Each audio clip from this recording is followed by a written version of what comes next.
اعوذ باللہ من الشیطان الرجیم بسم اللہ الرحمن الرحیم۔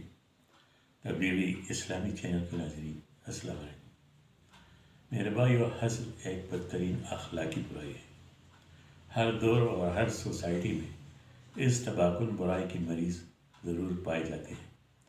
حسد کا مریض اپنے حسد اور جلن کے ابال کو برداشت نہیں کر پاتا اور حسد کی آگ سے بےتاب ہو کر اپنے محسود کے خلاف اپنے جذبات کا عملاً اظہار بھی کرنے لگتا ہے اور اسے نقصان پہنچاتے ہیں، اذیت دیتے ہیں اور اس کی شخصیت کو مجروح کرنے اور سوسائٹی میں اس کو رسوا کرنے کی گناہنی اور گھٹیا تدبیریں بھی کرنے لگتا ہے۔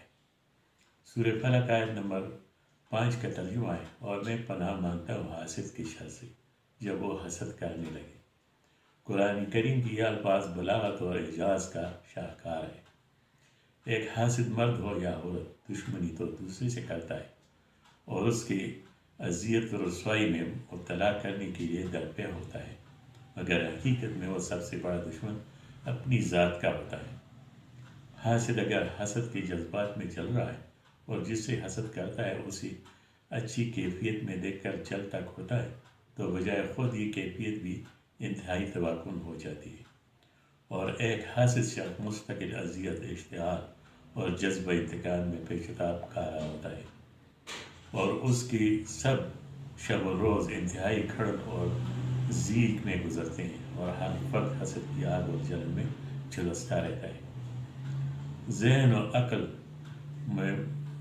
و عقل میں مستقل طور پر خلجان اور اضطراب میں مبتلا پاتا ہے اپنے آپ کو، جس کی وجہ سے صحت بھی برباد ہو جاتی ہے اور ایمان بھی مجروح ہو جاتا ہے، اور اس کی شخصیت بے وزن اور بے وقت ہو کر رہ جاتی ہے، اور اسی حسد کی سرگرمیوں سے خدا کے بارے میں بدگمان اور ناانصافی کا اظہار کرنے بھی لگ جاتا ہے، اور جس سے حسد کرتا ہے اسے دیکھ کر اپنے قول و عمل سے یہ اظہار بھی کرتا ہے کہ خدا نے کیسی ناانصاف کی ہے، اپنی نوازشوں کا کس قدر غلط انتخاب کیا ہے، اور ان نعمت اور نوازشوں کا مستحق تو میں ہی تھا، اور خدا نے فلاں شخص کو نوازا، اور خدا کے بارے میں اس قسم کے تصورات اور خیالات ایمان پر اثر انداز ہوتے ہیں۔ اللہ کی صفات پر ایسے شخص کا ایمان متزلزل ہو جاتا ہے۔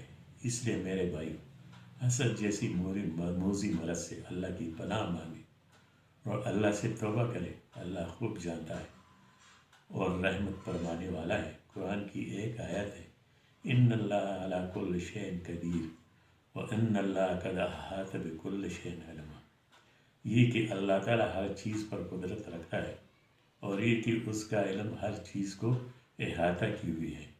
میرے دوستو، ہر حال میں بلائی کا رویہ رکھیں اور یہ اطمینان رکھیں کہ بہتر انتقام لینے والا رب العالمین ہے۔ اس کے علم سے نہ کوئی چیز پوشیدہ ہے اور نہ ہی اس کے احاطے قدرت سے کوئی چیز باہر ہے۔ اس کی پکڑ بہت سخت ہے، جب اللہ انتقام لینے پر آتا ہے تو اس کی گرفت سے کوئی نہیں بچ سکتا۔ اللہ تعالی ہمارے دلوں میں نرمی اور رحم کا جذبہ ڈالے اور ہمارے گناہوں کو معاف کر دے۔ آمین۔ صدق اللہ العظیم۔